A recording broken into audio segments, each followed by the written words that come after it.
क्या शुरू हो गई, निर्धारित हो चुका है समाजवादी पार्टी का पहला इंटरव्यू, सांसद जी के बातें नहीं हुई। आप किस तरह की लड़ाई मान रहे हैं? और धर्मेंद्र जी अभी आजमगढ़ नहीं आए हैं, क्या कहना जबकि चाहते उनको आजमगढ़ का चुनाव प्रभारी भी बनाया गया था। मुझे लगता है कि ये पूरा आजमगढ़ जानता है, पूरा देश जानता है कि 19 में चुनाव जीत के अखिलेश यादव जी भाग गए थे और 22 में चुनाव हार के धर्मेंद्र यादव भाग गए थे। अब वो दोबारा यहाँ आ रहे हैं तो आजमगढ़ की जनता ये पूछेगी ना कि आप 22 में आज चुनाव लड़े थे, उसके बाद कई दिन आए थे आजमगढ़। हम तो चुनाव 19 में हारे तो भी यहीं आजमगढ़ रह के जनता का काम कर रहे थे, आजमगढ़ का काम कर रहे थे। 22 में जीते तो भी जनता के बीच रह के काम कर रहे थे। तो धर्मेंद्र यादव को भी ये बात पता है कि यहाँ कुछ होने वाला नहीं है और 1% भी अगर जीतने की उम्मीद होती तो अखिलेश यादव खुद आए होते। उनको पता है ये सीट उनके हाथ से निकल चुकी है, इसलिए वो दोबारा फिर कोरम पूरा कर रहे हैं धर्मेंद्र यादव को बेच।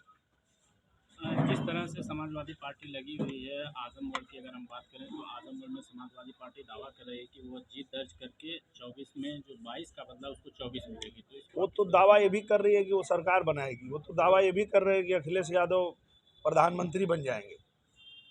देखने दीजिए, सपना देखने पे किसी को रुकावट थोड़े आप लगा सकते हैं या हम लगा सकते हैं, पर सच्चाई के धरातल पे आएंगे तो पता चलेगा कि इस बार 80 की 80 सीट हम लोग उत्तर प्रदेश में जीत रहे हैं और इनका सफाया हो जाएगा। विजय यादव जी का आरोप है कि आपके जो इंडस्ट्री के मित्रों ने उन्होंने आपको भाजपाई बना दिया, वरना आप उनके साथ थे, उनके भाई थे। मैं तो कल भी उनका भाई था, आज भी उनका भाई हूँ, उनका चेला हूँ, वो मेरे गुरु हैं। और विजय लाल भैया ने जो बात कहा है कि इंडस्ट्री के लोगों ने मुझे भाजपाई बना दिया, तो मैं इंडस्ट्री के लोगों का पैर धो के और उसको अपने सर माथे रखता हूँ और उनको धन्यवाद देता हूँ कि उन लोगों ने अगर मुझे यहाँ लाया है तो ये मेरा सौभाग्य है। क्योंकि एक बात और उन्होंने कहा था कि कुछ मुर्गा होते हैं जो आधी रात को बोल देते हैं, तो कम से कम ये मुर्गा जाग रहा है जो आधी रात को बोल रहा है, ताकि जितने बेहोश मुर्गा हैं वो कम से कम भोर में ना जागे तो 7-8 बजे तक जाग जाए। क्योंकि ये ऐसे बेहोशी वाले मुर्गा हैं जो ये सोते रहते हैं और ऐसी बेहोशी में सो रहे हैं कि इनको पता ही नहीं चल रहा है कि जा कहाँ रहे हैं, इनको समझ ही नहीं है कि ये कर क्या रहे हैं। जब देश के प्रधानमंत्री नरेंद्र मोदी बनने वाले हैं तो आप लोग ये किस दिशा में जा रहे हैं, या आपको जो लोग भी भरमा रहे हैं, कुछ भी कह रहे हैं, तो उस चीज़ को लेके आप गलत दिशा में जा रहे हैं। जब पूरा देश नरेंद्र मोदी के साथ है तो हम लोग नरेंद्र मोदी के साथ हैं, बाकी बेहोश मुर्गा जो हैं वो बेहोश ही रहेंगे। सर, लोग समाजवादी पार्टी कह रही है आप बेरोजगारी महंगाई के मुद्दों पर बात नहीं कर रहे हैं, केवल आप जनता को बुलाइए हम बात करते हैं, क्योंकि उनको उसी मुद्दे पे बात करना है जिस पे लोगों को भ्रमित कर सके। अब मैं आपको एक छोटी सी बात बताता हूँ। इस देश में टोटल जो सरकारी नौकरी है वो है 80 लाख। 80 लाख लोगों को अगर किसी एक ही जाति को, मान लीजिए 80 लाख अहिरा को दे दिया जाए सरकारी नौकरी, तब भी 22 करोड़ अहिर बेरोजगार रहेंगे। अगर सरकारी नौकरी को ही तुमको समझाया जा रहा है कि वही रोजगार है, वो रोजगार मत कहो।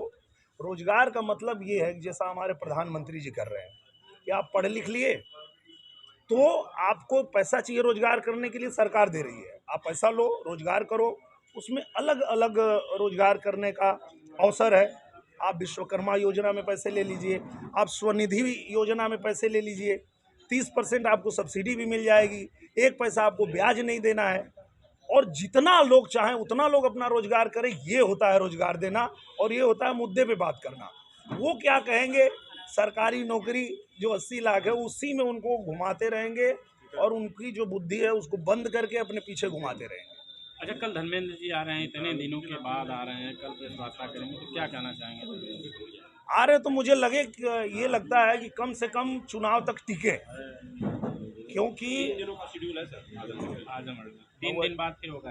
हाँ, मैं वही कह रहा हूँ कि अब आ रहे हैं तो चुनाव तक यहाँ टिक के तो दिखाएं। हमको तो लगता है कि वो चुनाव होने से पहले, जैसे क्या हुआ था पिछली बार, आप लोगों को याद होगा 19 के चुनाव में जब मतदान हो गया तो अखिलेश यादव जी चले गए निर्वाचन आयोग में और उन्होंने कहा आजमगढ़ का जो भी रिजल्ट होगा हम उसको नहीं मानेंगे, अगर आप लोग को याद हो। तो वो तो चुनाव मतदान के बाद भागे थे और मैदान छोड़े थे। मुझे लगता है धर्मेंद्र यादव तो मतदान के पहले ही मैदान छोड़ देंगे। धन्यवाद सर। चलिए।